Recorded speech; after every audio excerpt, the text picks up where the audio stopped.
Hi, good morning, good evening, everybody, no matter where you are. Welcome to our Sacred You community and the conversations that inspire, innovate, ignite, conversations that count. I'm Natasha Sharma, and today's panel discussion is honoring our inner child, specifically the happy child.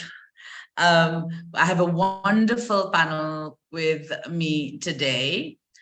There's Sue, Heidi, Julie, and Reshma, and of course myself, Natasha Sharma. I will let everyone introduce themselves first, and then I'll introduce myself. So Sue, do you want to take it away, please? You're muted, darling. I know, I had to figure that out.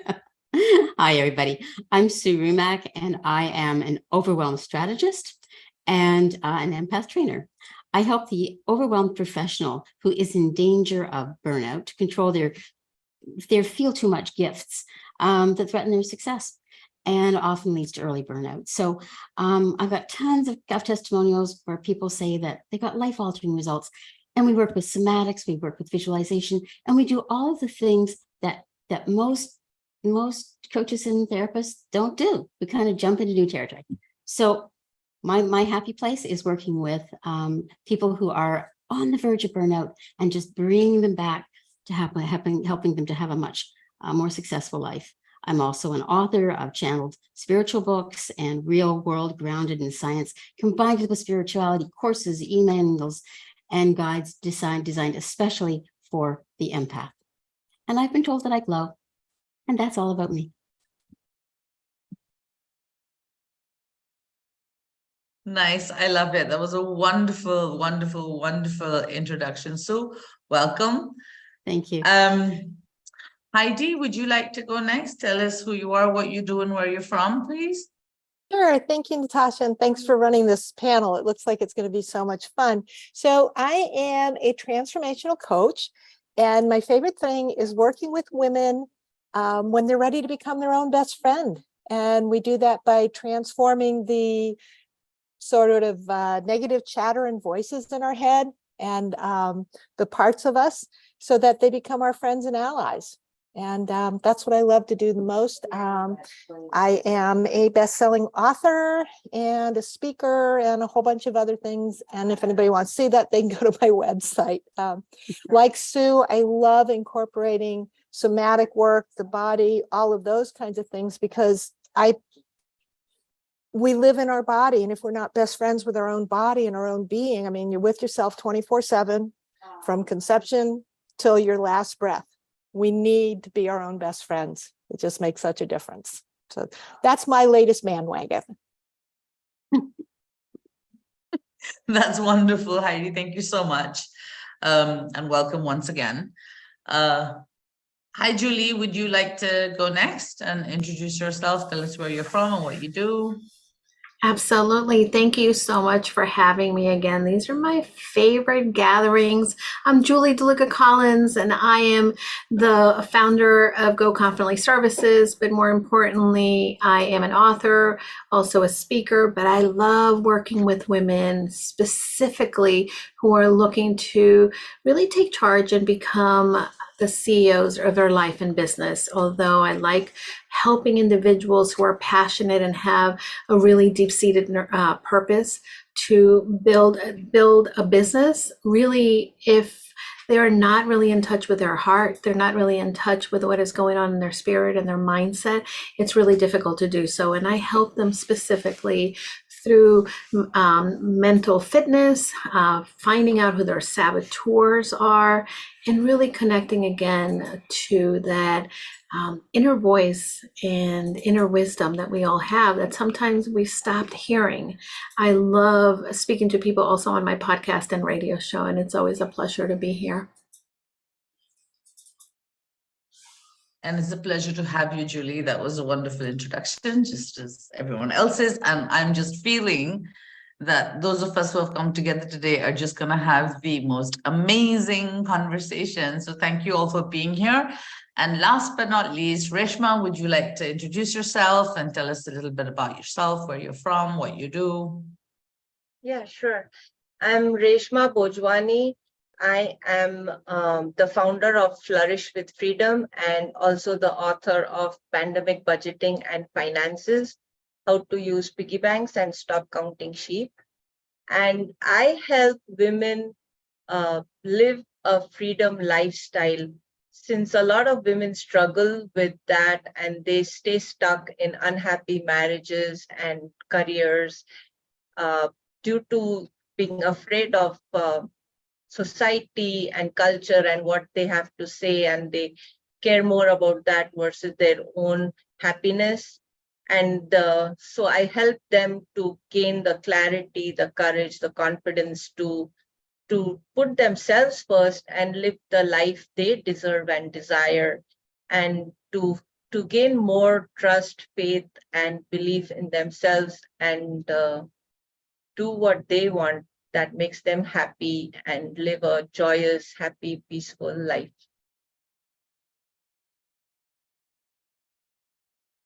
That's amazing. Thank you, Reshma. And you know what? From every single body who introduced themselves, specifically emphasized women, and that I just kept on hearing that. And then here we are, such a powerful group of women together. And I think, you know, this is really, really, really important, like given all the shifts and changes that are happening in the world, for us women to come together to empower and strengthen and cheer each other on and support each other, the whole of womankind, as much as we possibly can.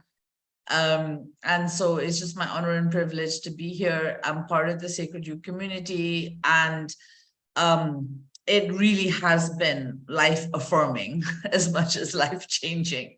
So I'll just introduce myself very quickly. My name is Natasha Sharma. I'm a clinical hypnotherapist by profession. I'm a best-selling author, speaker, and mentor. My passion is money and manifestation, and my mission is to have conversations about death openly and as often as possible till it becomes a day-to-day dinner table conversation. One of the things that underlines or enables me to put my passion out there, including working with people one-on-one and having workshops and masterclasses, is the tribe that I run on our Sacred Year community on Thursdays at 8:30 a.m. AEST, called Money, Mindset, Manifestation, Magic. And the reason that I chose today's panel title is because what I have been going through in my life recently really has brought me full circle. So whilst I've been working on my self-awareness and healing journey for about 15 years now, and completely consciously working on myself for 10 years of those 15 years, things have reached a stage now where they're sort of calmed down, even though there's the cycles, and I'll go through things again and again, and there's the spiral of change, which I'm sure we will be touching on today in some way or the other. Despite that, I found myself come to a position, I've manifested a home up in the mountains, which I'm going to be building from scratch 3 months from now. And in the meantime, I'm in the middle of a shift. As you can tell, everything is empty. My voice is probably echoing because the furniture is gone. I'm in the middle of shifting cities, one step closer to the mountain home. And instead of getting an apartment, which is what I thought I was going to get, the universe gave me basically a standalone house. Now, those of you who live in the West, I live in a city which is the equivalent of New York. So if you want a house, a bungalow, or like a detached home, you're going to have to go to New Jersey. You ain't going to get that in Manhattan, right? So Bombay is the same thing. And so it's been apartments upon apartments. And suddenly the universe did stuff in such a way in my manifestation that now I actually have I've moved into a detached bungalow, 4 bedrooms with verandas and an upstairs and a downstairs. And I'd already set this panel 6 months ago, right? And today I sit here in front of you guys so overwhelmed, full of gratitude that, you know, when I was a little kid, the bathroom was upstairs and my word for bathroom was upstairs. That's what I used to tell my parents. And today I find myself just full of all the bright moments of my childhood. Somehow the cycle has changed in such a way where it's only just the good. And I'm just overwhelmed that I'm going to be here and to hear your stories as well today. So without further ado, Julie, would you like to take us away with the first question, which is, when it comes to inner child healing, do you feel that the bad is so bad that we forget that good exists too? As in all things, balance is key. Do you feel that is applicable to inner child healing too? And do you have an example to share with us? Natasha, that's a great question. Thank you so much. You know, one of the first things that it's important for us to note is that our human brains are designed to protect us, and they're always going to focus on the negative, and they're always going to focus on the bad. And there's a couple different things that I realized, not only from my life, but in the lives of many of the individuals that I come in contact with, that when things happen, we begin to create these mechanisms to protect our inner child, to protect that little person of the pain, of the hurt.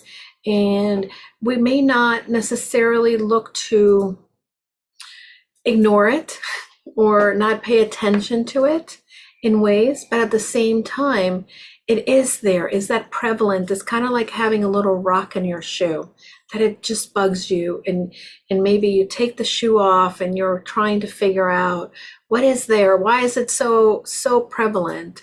But really the behaviors that we create are there because there's been some deep hurt. And for us, in order to really begin to do the work, is to acknowledge without any judgment and without any regret, because ultimately I'm a firm believer that everything that we go through, even those painful, traumatic things, are the ones that create the person who we are today. So as adults, as individuals, as evolving creatures, it's going to be really important that we acknowledge what our past is, but really that the past is our teacher, that our past is the thing that really helps us to grow into the gifts that we have today. And it's a matter of creating gifts from what we have been through.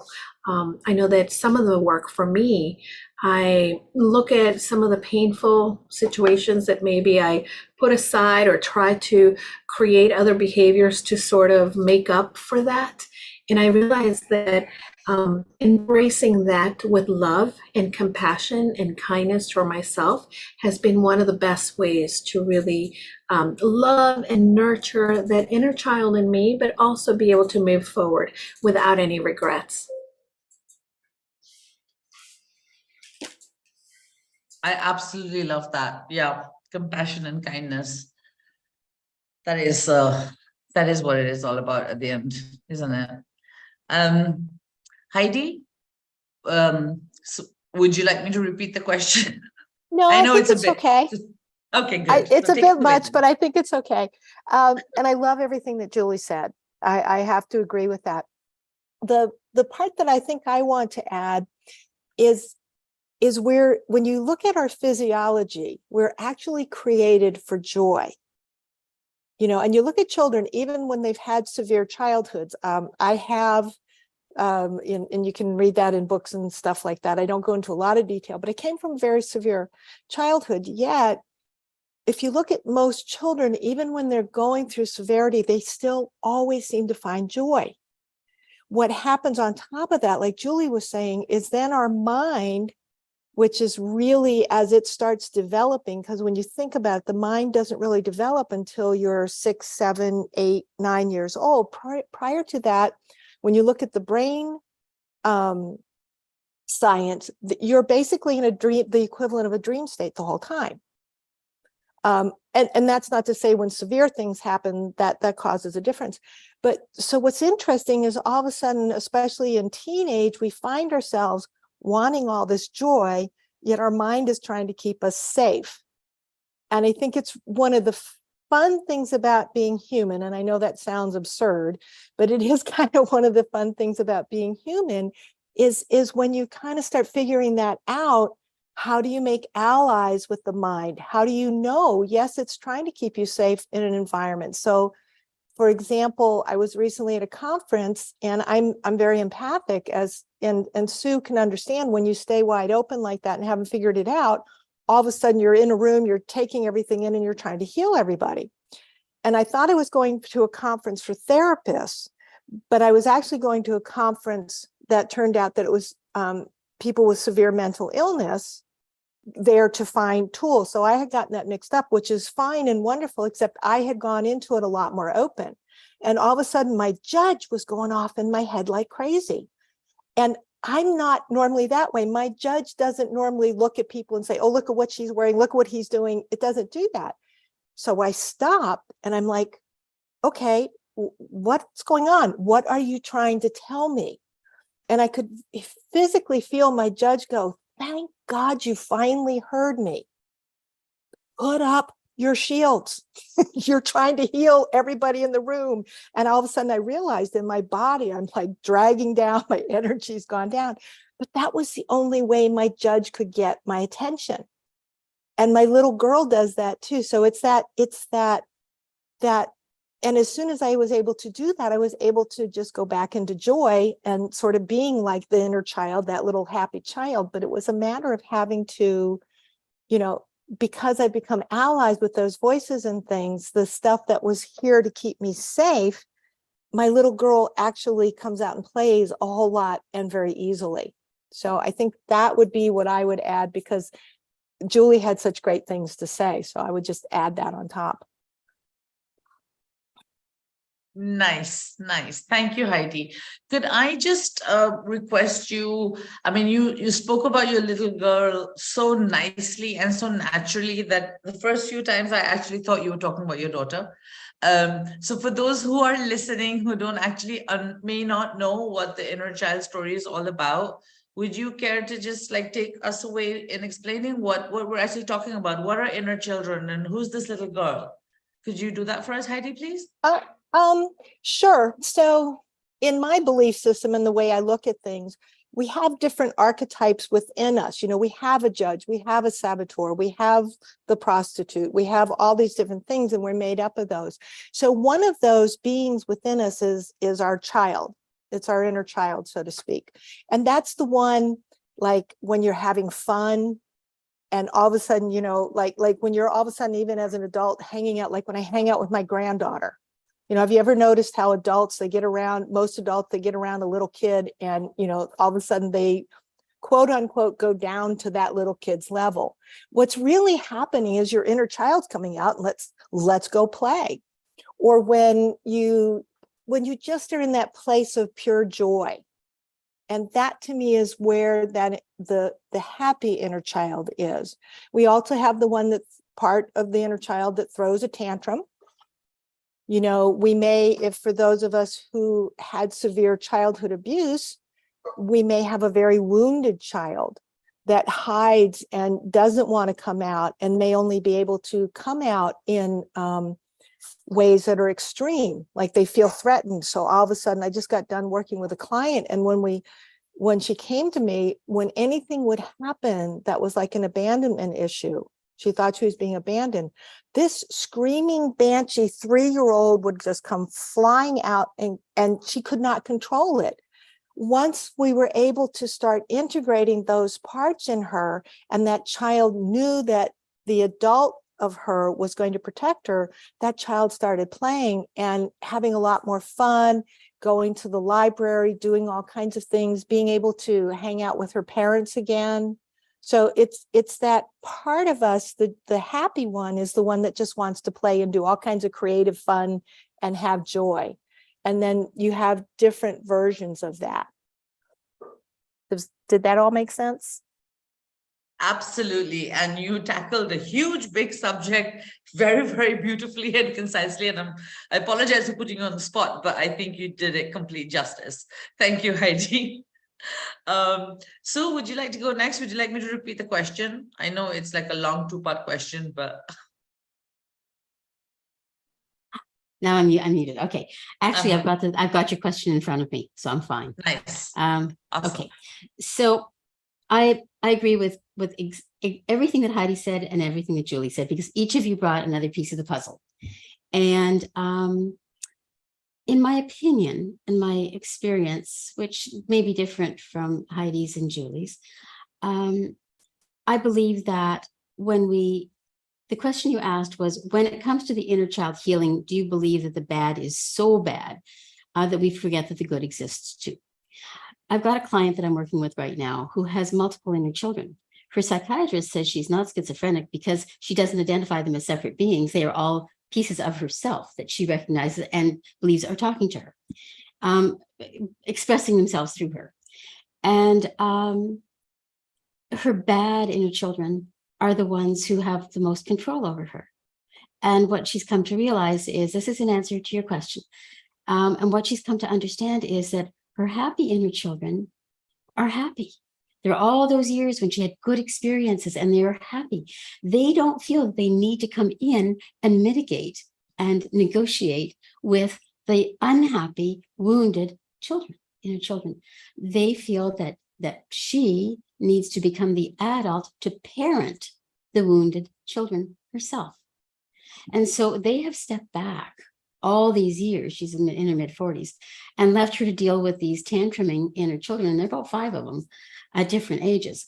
And in the conversation that we had in our last session, one of her, the most wounded child, basically said that she feared that if she allowed herself to become a happy inner child, she would cease to exist. Wow. So it appears to me that if you feel that the bad is so bad that we forget the good exists, it could be perhaps because that inner child feels that it will cease to exist if it can remember the happy times in its life and trust the adult person who she is part of, to parent her and to allow her to feel safe and cocooned and allow her to heal. So a lot of this is the bad so bad that we can never get past it. Yes, the good exists. In every one of these tantruming inner child, the good exists. They just need to feel safe enough and nurtured enough to allow themselves to relax back into being a child rather than a fearful, wounded child. So I think that's probably, let me see if there's anything else. Do I have an example? Yes, I shared my example. And do I feel that that's applicable to inner healing, inner child healing? Absolutely. Yeah, I think I answered your question. Anybody have anything they want to ask me about that? You did, Sue. That was absolutely beautiful. I mean, whether people are aware or not aware of what this modality is all about, I think the way that you took this example and explained it was just so perfect. And as happens on these panels is magic. I mean, one person says one thing and another person just adds on and you suddenly have like a full picture. So, so far we've done that and you really have been the cherry on the cake. Let's see what Reshma has to add on top of that. Some frosting perhaps? Reshma, do you want me to repeat the question or do you have the question in front of you? No, I'm fine because I'm not going to be able to answer your question since I don't know much about inner child. So I'm just going to give you my experience. So I am new to inner child. I was introduced to it maybe a year back. So before that, I'd never even heard of the word inner child. But from what I understand now about it, it's my experience is that I basically am like a happy child. I'm still a child. I don't have my own kids. My people tell me you're 50-year-old and you still behave like a kid. And what are you laughing for, giggling for, singing for, jumping around for?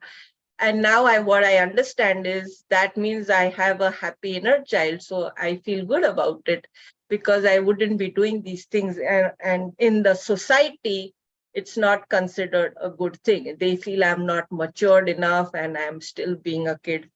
But as for bad and good, I think it depends on what you focus on. So I've gone through a lot of bad stuff like marriages, unhappy marriages, mental abuses, arranged marriage, which was forced onto me and things like that. So my inner child could have become a sad person, a non-trusting person, low self-esteem person. But that didn't happen to me because I focused on the good. I learned from all these mistakes. I think everything that happens to you in your life happens for a reason. So my two failed, I'm divorced twice. So twice I went through abusive marriages, but I still feel it happened for a reason. And but I'm still happy. I'm joyous. I'm not, I've not become a sad, depressed person or non-trusting person. So it's how you look at things and the perspective that you focus on in life. So I learned from all this. Had I not gone through all that, I wouldn't be a coach today, teaching freedom lifestyle to other women, and showing them that I've seen that a lot of them struggle so much, they stay stuck. So I want to help them not stay stuck. And so there is good in everybody. It depends on what you focus on, is, the good or the bad. So that's my 2 cents without really knowing much about inner child. That's what I understood out of it through my 1 year experience. That was good. That was good. So let me now lead you into the second question. So we'll start the second question round with Reshma, given what you've just shared with us. So you coach women who are in these situations that they need to be empowered and supported, right? So whilst you're doing this, have you had a situation with a client when you encountered the happy inner child within that client? I mean, you've shared with us about your own self-awareness journey, how you, no matter what you've been through, challenges in life, you've managed to maintain your the happy inner spark within you. So have you worked with anybody where you suddenly encountered this happy inner child? I don't focus on solving people's inner child issues since I am still new to it. So I'm not well equipped yet to even discuss that with people. So I don't focus on that. But what I know is if they go from low vibration to high vibration, I would consider that they go from fear to a joyous place. And I would consider that as a happier inner child, like shifts, when they have shifts, like when there's a client of mine who she still had trauma stuck in her head due to bullying, which happened when she was 11, 12-year-old, and she had still held on to it. And now she released it after working with me. She released it. She doesn't have that trauma anymore. She's just a more happy person now. She believes in, she's more open to life. Like before, when I used to start the session, I would ask her, how are you feeling? She would like frustrated. I was like, are you frustrated right now? She like, no, overall, that was just the vibration which she was hanging out in, frustration. But after she cleaned that out and cleared it, whenever I ask her, how you're doing, she's like, I'm doing good and I'm happy. And I haven't slept that well. I haven't slept this good since years. And now she's healed from that particular trauma. And she's attracting positive things now, and it's not affecting her.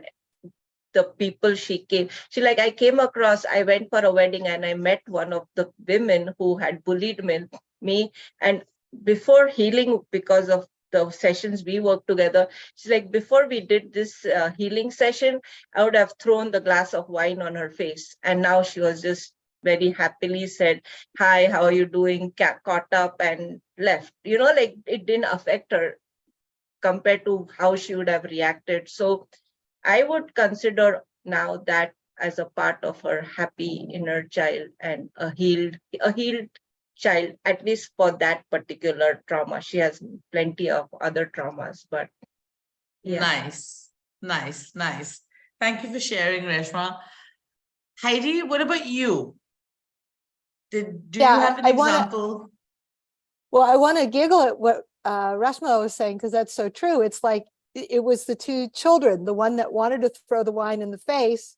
And now that one's kind of like, oh, well, I'll just be happy and not do that anymore. And that was such a great example of how our inner children can play out when they're in a good mood or they're in a bad mood. So, yeah, I mean, that is one of the, I don't concentrate directly on inner child work.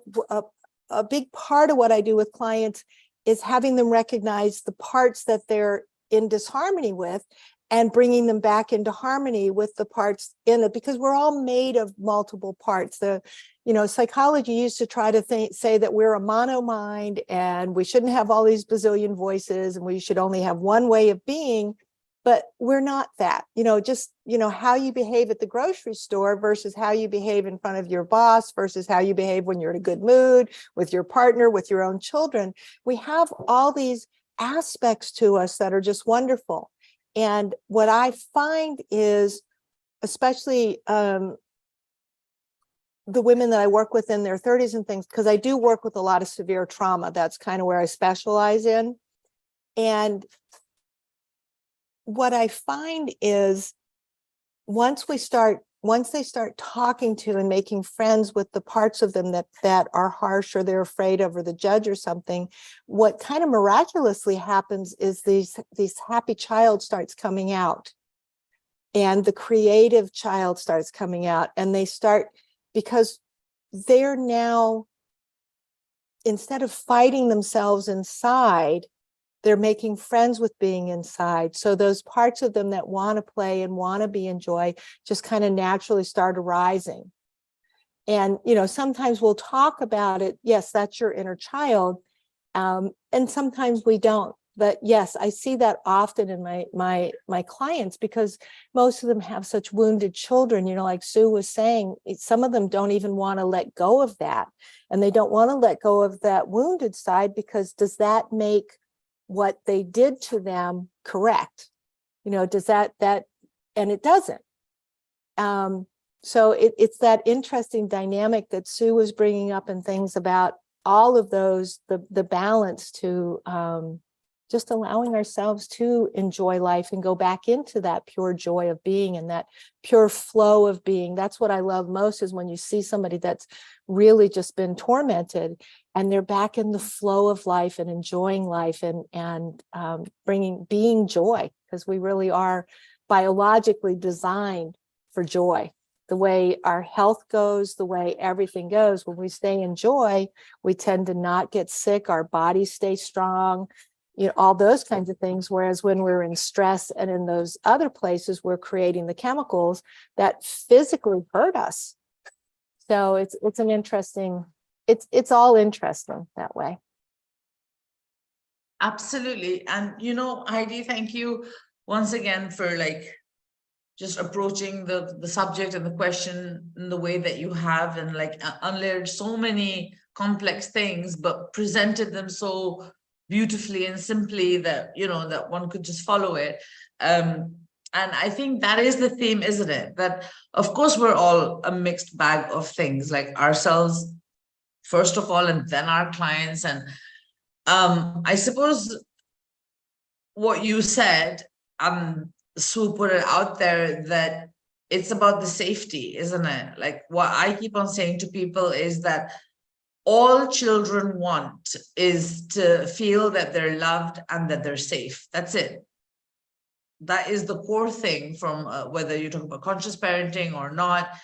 But, it's that. And our generation didn't have that, right? And all the traumas that are associated at that time that keep us so insecure and unsafe, I guess the happy child can only feel safe to emerge when the safety has been ensured. And I get it that the traumatized inner children, if they do get healed, they will cease to exist. Well, and I get one that. thing one thing I would like to add when you bring up safety, when we feel safe inside, then we live in safety outside. We have to find it inside. You know, as children, we want it to come from the outside, because as a child, you're just a child. You don't, you know, you're dependent on other people. But once we get older, that's where, again, that conflict comes. If I don't feel safe inside because my inner child, my sweet little happy, joyful inner child feels that she can't come out and play, or he can't come out and play, you know, that sort of thing, that causes, again, a stress inside within the body. And it's a chemical stress, which creates, I nerd out on the science very easily, especially with all the stuff that's happening now that shows so much. So I'll stop there. But yeah, it's like you're saying, I really feel that once we feel safe inside, then our natural joy and young children will come out. But as adults, we have to stop seeking it from the outside. We have to find it first inside. I love that. I love that. That's absolutely amazing. Julie, do you have something to add onto a lot of stuff that's been said? And then the question, do you want me to read the question out again? You can read the question, and then I'll answer the question and add a little bit as well. Okay, the question was, can you share an experience with us of when you first encountered the happy inner child with a client or on your own self-awareness journey? Yeah, so I was thinking about a couple different clients, but I'd rather speak about myself, I think, specifically because I can tell you that for many of us, we do the work because when we actually embody the work, then we can be better at guiding somebody else through it.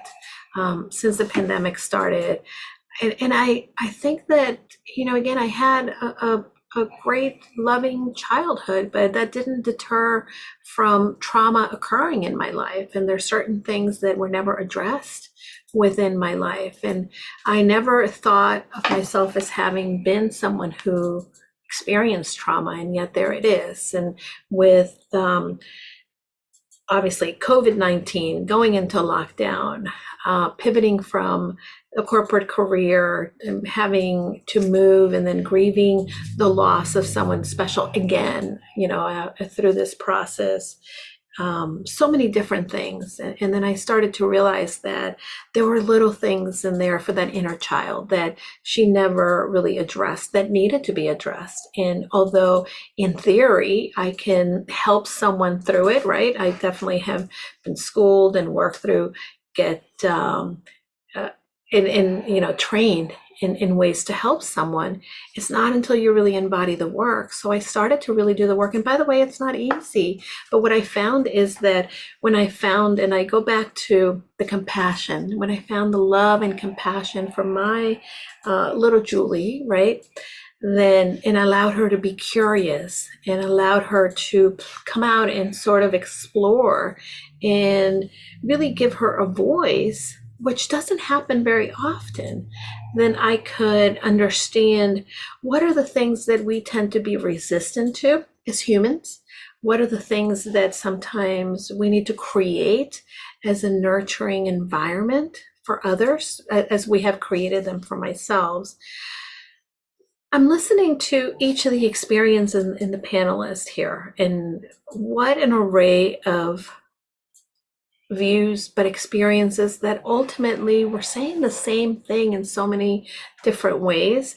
And it goes to show you how we can continue to model what is possible for others because we're experiencing it ourselves. So for anybody who's resistant, and here's a great exercise that has helped me in this process and this work, is I keep a picture of my 9-year-old self on my phone. And every once in a while, because we have these tapes and we have all these things that we, one, ignore ourselves take ourselves for granted or really fall back into behaviors that protected us as children, but really are detrimental to ourselves and are not helping us in the healing process, I will go back and I will look at that picture and say, well, how can I be kind to that little girl? How can I help her? How can I assist her? And in doing that work, I also see what is going on with my clients. And when they're struggling with something, then I know the resistance that they're feeling because I've experienced that myself as well. So that's a little tidbit. So I hope, that kind of resonates with the audience members that are listening as well. And I hope that this is helpful. Totally. That was absolutely awesome, Julie. I love it. And I really appreciate you shining the light on your own life and your own example. Because it is true, right? Like, even the healthiest childhood, seemingly, quote unquote, I mean, there's no such one thing. And, everyone's smallest pain is as big as someone else's. It's all perspective and it's all very personal. But I appreciate you really, talking about your own life and showing up with authenticity and vulnerability. Because no matter what, there will be situations in everybody's life where we feel misunderstood or unseen or unheard. And as children, those are huge, big things. They are huge, big things. They become foundational blocks for things that were not even necessary. And, honestly, what I found in my experience is that sometimes it's not even intentional. Like, there's a client of mine who went through this fear of speaking up simply because one afternoon she came running to her mother to share a story of something that had happened at school. And her mother was on the phone with a friend. And she basically just said, "Not now, go away. I'll talk to you later." And the only thing that happened is the mother got busy and sort of forgot to go and ask what was so important for the child. The mother didn't follow up, and that remained as an ingrained trauma for the child, that she wasn't wanted, that she was rejected, and that whole thing. So we never really know what's gonna hit home where and what's gonna keep an impact. And I guess, parents can't be that vigilant as well either, right? So so I really, really appreciate that, Julie. Thank you so much. You're welcome, Natasha. And I'm sorry, I just want to interject because I want also to point out to individuals that maybe, they had a similar experience like the one you just described, because I did. And by the way, my response, because it also depends on who we are, is different. Whereas I don't shy away because I was told, don't speak, or you shouldn't, whatever it was, right? I actually, my tendency is to go the other direction. I want to be heard. And I will, put my voice out there because that's what I learned. So whatever it is, stay curious and pay attention to how you're reacting, because your reactions could be very different between, what you experience and how it's manifesting in your everyday life now. I love that. Thank you, Julie. Thank you so much. Take us away, Sue. What do you have to say about what everyone shared, and what do you think of, do you have a response to the question, or do you just want to talk about what we've been talking about and add on? Actually, I do have a response to the question, but before I do that, I'd like to thank Reshma, because though she said she doesn't know much about the inner child, she doesn't coach to the inner child, what she actually did in her practice was coaching to the inner child. And she did it brilliantly without even realizing that she was doing it. It was intuitive. So thank you, Reshma, for showing us that we don't have to be a professional to coach to the inner child. We have to be intuitive, and we have to be non-judgmental, and we have to be compassionate. So to Reshma, thank you very much.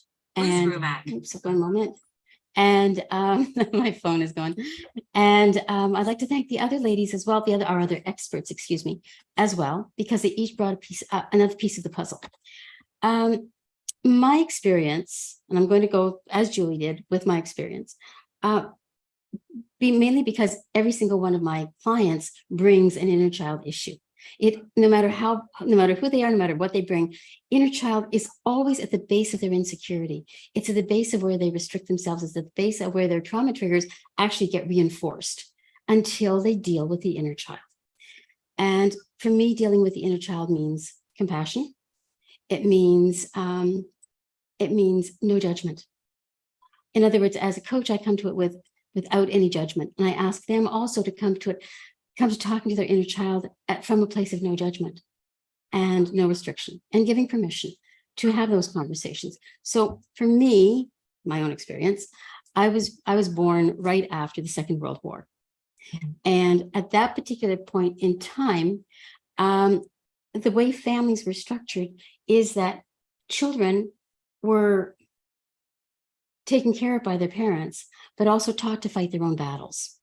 So if you went running to a parent with a problem, with a mama, they bullied me, then the parent would say, deal with it. And right after the Second World War, I'm Jewish, and there was a lot of anti-Semitism where I lived because I was not living in a Jewish part of the city. And so I came home from school, right from preschool, or even from before that, where people would say with my mother, your daughter cannot play with our son because we are Christians and we don't associate with Jews. And I said, my mother would say, fine, that's okay. We'll manage. And because my mother was also very non-confrontational. And she was a sweet, sweet, sweet, kind woman. So I was basically taught that if I've got a problem, deal with it. My inner child felt unprotected. I was bullied every single day, all the way through school. And so for me, the way I began to approach the world was, I'm the only person that can keep me safe. The inner child is allowed to alert me and warn me when I'm going into a dangerous situation, which is the same thing that our survival brain, our limbic brain system does, from the science part, Heidi. And that all that adrenaline and cortisol and stuff would go, and I would be able to protect myself. But what I learned was, number one, the only person I could trust was myself. That's what my inner child told me. She didn't tell it to me as a tantrum. She told it to me as a survival mechanism. She told me she basically said, you can't trust people to be your friend. So I learned that trust and friendship didn't exist for me. I had very few friends. I actually started making friends when I was 50 years old. Mostly because my inner child was telling me, it's not safe. You can't trust them. They're going to hurt you. Tantrums, my inner child never had tantrums. My inner child loved to dance free. She loved to run as fast as the wind. She liked to climb the ropes to the top. She liked to be outrageous, because it was her way of saying, you are valuable, you're worthwhile, you have something to offer, you're strong, in so many ways. And I truly value that inner child. There's a picture of them, and Julie, you said you have a picture that you keep. Well, there is a picture from my childhood that my father took. I was dressed in my favorite party dress, and I think it was my birthday or something. And I had my little black patent shoes. I was the perfect looking, pretty child. I wasn't a pretty child. I was just a child. And I got prettier as I got older. Anyway, there was this big boulder, and I was on the boulder, and I remember him taking a picture. He said, jump. I went, off the boulder? And he goes, jump. And the inner child said, go ahead, go for it, do it, jump. And I basically flew off of the boulder, and my arms were flapping. And he's got this picture of me with my dress all flowing out, my arms are flapping, my head is up, and I'm going, woo! And inner child was happy. She was free. She was strong. She was everything that represented me to me. And somewhere I still have that picture. I think my daughter has it. But the point is that for me, inner child was my strength, not my detriment. She was my happy place. She was where I went when I wanted to feel loved, from the inside out. It was a place I went that I felt was trustworthy. It was a trustworthy place for me to go. So my inner child was my friend. She was my safety. She was my trusting place. She was my spirit. It could have gone the other way. It could have been that she could have taken all of those experiences and just turned them into misery and feeling like a victim. But my mantra has, it's not even a mantra. My life attitude has always been never the victim, always the victor. And I think that has to do with my inner child. And so I have these processes that I work with my clients. Originally, it was welcome your inner child, welcome onto your lap, give them the hug, let them feel safe, let them cuddle into your heart, be the parent to your inner child. Now, I do it a little differently with my clients because I have so many that are struggling with inner child. And I'll say, play therapy. Pardon? Play therapy? Yeah, play therapy. Put on the happiest, bounciest music that you can think of. So you start to dance around the room. You feel the adrenaline and the dopamine and working together this time instead of working at odds. And you just feel yourself coming alive. And you invite your inner child to be a child and come and dance with you. You are protecting them as the adult by inviting them to the party. And they know that when they dance with you, they can feel that excitement with you. You feel their excitement, they feel yours. It's a place where they begin to heal. And so play therapy in that way. Whatever type, drawing, just automatic writing, just let them take any colors, put all the colors out there, put all the glittery glue, put all the fun stuff, all the bric-a-brac, put it all out there on the table and just go wild and let your inner child come out and make that thing and compliment her and play with her, add to it. What if we were to do this? You're talking to yourself, but are you really? You're talking to somebody who may have felt abandoned, betrayed, as a very young child. They're stuck in that place. If you give them that piece of protecting them from betrayal, not abandoning them, inviting them, and it isn't saying you're good, you're beautiful, you're wonderful. It isn't an affirmation. It's actually play therapy, just as you would do with a real child, because this inner child exists. She has a presence, and she will grow up with you if you give her that nurturing space. So that's what I've got to say, and I can stop talking now. I love that. I absolutely love that. So, and that whole play therapy thing. I mean, my last book collaboration that I was part of, I wrote about the cycles of healing, and there the tips that I gave, it was called Mindset Mastery, and I ended up talking about exactly what you did. I wrote about I didn't call it play therapy. I was just talking about do the things that you used to do that made you really happy when you were a kid. Do finger painting, make a mess when you go for a hike, twirl in circles, run a little thing, dance a little jig, or listen to the songs your parents used to listen to when you were a kid. Because that's where you'll have your associated memories, not the teenage angst songs like that. Those are good for a rainy day, but the stuff that was playing in the living room, like that kind of stuff. I mean, it's so important. And whilst the self-awareness journey and the healing is very important, and it is serious business and it's traumatic and it takes a lot out of us, there are parts that are hidden that just want to feel safe to come out to play. So we're born to live in joy and to be in joy till the world taught us otherwise. So it's about time we remembered what it's all about, right? Yeah, exactly. So thank you for that. So that was wonderful. That was absolutely wonderful. Well, you're welcome. Would you like to just close us off by telling people how they can find you, how they can get in touch with you, or any offers you might have at the moment? Absolutely. Thank you so much for asking. I'm thrilled to do that. Okay, so I have a couple of websites. One is called Calm the Overwhelm Coaching Services. It's a new website. Basically, I streamlined everything that I did before into this one website that's very clear. Calm the Overwhelm Coaching Services. The link will be in the comments below with all of my contact information. And what I would love to do is to invite anybody who's listening, anybody who has an inner child issue, questions, to get in touch with me.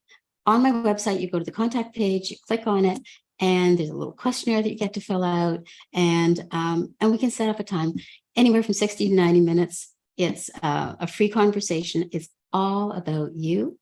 And your next steps blueprint is included free of charge, which is a replay, an MP3 replay, plus written notes as well of your next steps. And I love those conversations because they aren't about me, they're all about you.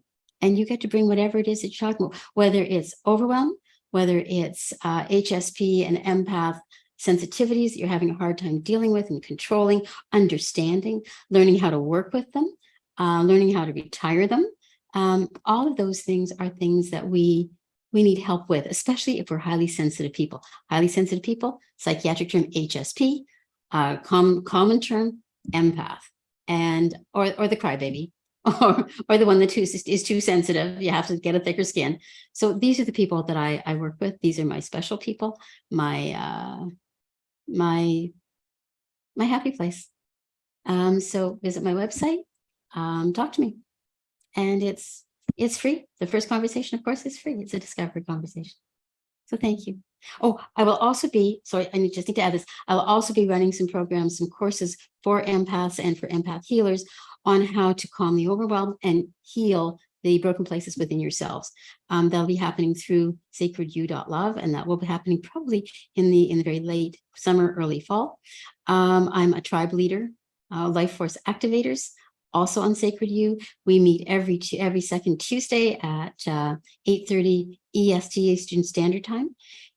We talk about all things that make you come alive and vibrant and excited about your life. And it can be anything from spiritual to macrame. Bring what you want, or inner children. We've talked about doing magic wands and crystals and talking to your angels and guides. I would love the opportunity to invite all of our listeners to visit the tribes and to check out all of our tribes. I know Heidi has a tribe, and Reshma has a tribe. Julie, I'm not sure if you do. I know Natasha, you're also starting a tribe with us, I believe, as well. So we have many tribal leaders here. We all bring our best game, and we make your lives so much more exciting. Life-Force Activators. We meet every second Tuesday, rather. So thank you very much, and that's enough for me. Thank you, Sue. Thank you very much. So then we'll do Heidi, Julie, and Reshma closing us off. So if each of you would like to just tell the viewers how they can find you, get in touch with you, and about any offers you might have at the moment. Sure. And I want to say thank you, Natasha. This has been a very fun panel, and I want to thank everybody on the panel. As usual, I have my multiple pages of notes. My inner child will steal some of the things you said. However, I will give you credit for saying them, because I love to do cooperative and share stuff. So if you want to get a hold of me, my website is Heidi Henyon. I have a number of books up there that you can get the electronic version for if you'd like to read them and help them. Additionally, to set up a call, to have a conversation to see, what can we do for you in that period of time? And if you want more, that's great. And if not, I love helping and seeing how much you can just find out in that hour of our conversation. So please do schedule. And if you look at my website, you'll see that a lot of it was written by my inner child. So instead of the about page, it's all the things I do. And, so it's a lot of fun. That's what I did. And yes, I do have a tribe. And in honoring my inner child, the tribe is on hold right now because I needed to take some time off, take some vacation time, go out and spend time with my granddaughter who's turning 2 years old. And I turned 65 this year, so I'm hanging out at the lake with my sister and one of my other best friends who also has birthdays in July. And July until about mid-August is my playtime. And then I'll come back with my tribe, and my tribe is called Becoming Your Own Best Friend. And that's where we look at tools and conversations about how do we, like I said, my soapbox for the last couple of years is we live with ourselves 24/7 our whole life. Why wouldn't want to be best friends and play and enjoy life as best as we can? So that's me. I love that, Heidi. I look forward to attending one of your meetings when you're back. Okay, Julie, would you like to go next? Absolutely. Thank you so much again. And I echo what Heidi said. This was another great panel. Love the ladies that we seem to find in this incredible community. And we have some incredible guys too. I don't want to leave them out. But today, what a powerhouse. So Julie DeLucca-Collins in all of the social media channels. If you want to go to goconfidentlycoaching.com/quick links, you're going to be able to find my self-confidence mini course that it's free. You can also get a copy of my CEO journal if you want to be the CEO of your life first and foremost, and your business. You can go in there as well.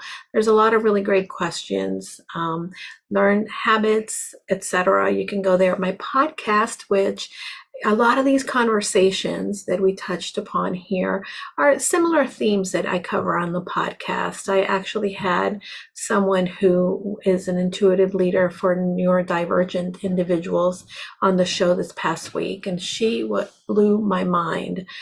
So the podcast is Casa de Confidence. But if you go to the goconfidentlycoaching.com/quick links, you will find the information and all of that in there. And I'd love for people to just connect, find me on social. And if there's something that resonated, I would love to hear that.